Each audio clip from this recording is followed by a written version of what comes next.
তো আমি যতবারই সোদপুর ঘুরতে গেছি ততবারই কিন্তু সাই বাবার মন্দির দর্শন না করে বাড়িতে আসিনি।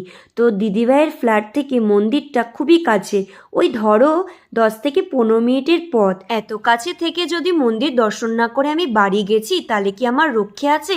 আমার তো পাপ লাগবে। তাই কোনো রকমের রিস্ক না নিয়ে চলে এসেছি মন্দিরে সাই বাবাকে দর্শন করতে। কিন্তু আমাদের না 6:30টার সময় বাড়ি থেকে বেরোনোর কথা ছিল, আর আমরা মন্দিরে গিয়ে পৌঁছেছি প্রায় 7:30 নাগাদ, মানে মন্দির বন্ধ হয়ে যাবে সেই টাইমে।